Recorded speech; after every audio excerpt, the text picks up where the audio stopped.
उत्तर प्रदेश के लखनऊ के जनेश्वर मिश्र पार्क में आयोजित दिव्य गीता प्रेरणा उत्सव में मुख्यमंत्री योगी आदित्यनाथ ने कहा कि श्रीमद् भागवत गीता के 18 अध्यायों में वर्णित 700 श्लोक सनातन धर्मावलंबियों के लिए जीवन का मंत्र हैं। उन्होंने कहा कि हमने धर्म को मात्र उपासना विधि नहीं माना है, यह तो अपनी आस्था के अनुसार तय होती है। वास्तव में धर्म हमारे यहाँ जीवन जीने की कला है। गीता हमें जीवन जीने की ही कला सिखाती है। हमने कभी भी अपनी श्रेष्ठता का डंका नहीं पीटा। जियो और जीने दो की अवधारणा भारत की धरती ने ही विश्व को दी है। वसुदेव कुटुंबकम की प्रेरणा भी हमने ही दी है।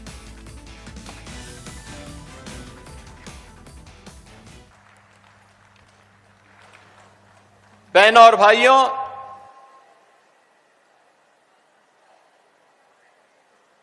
दिव्य गीता प्रेरणा महोत्सव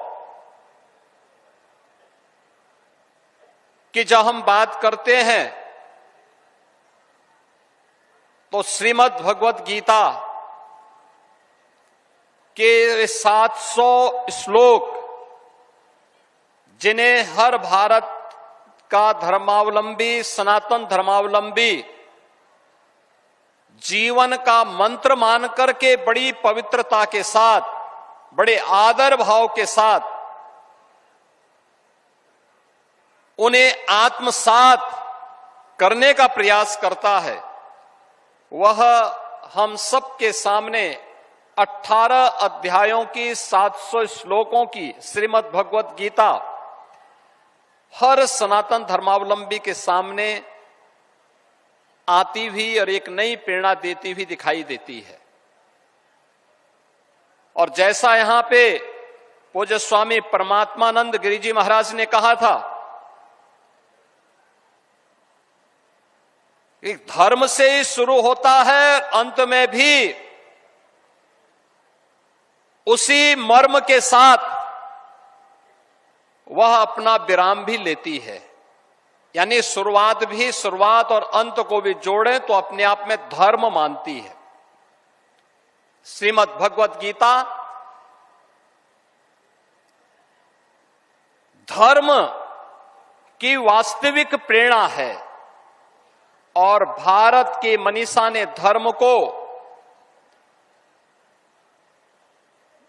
कर्तव्य के साथ जोड़ करके देखा है। हमने धर्म को उपासना विधि मात्र नहीं माना है। उपासना विधि उसका एक हिस्सा है, एक छोटा सा भाग है।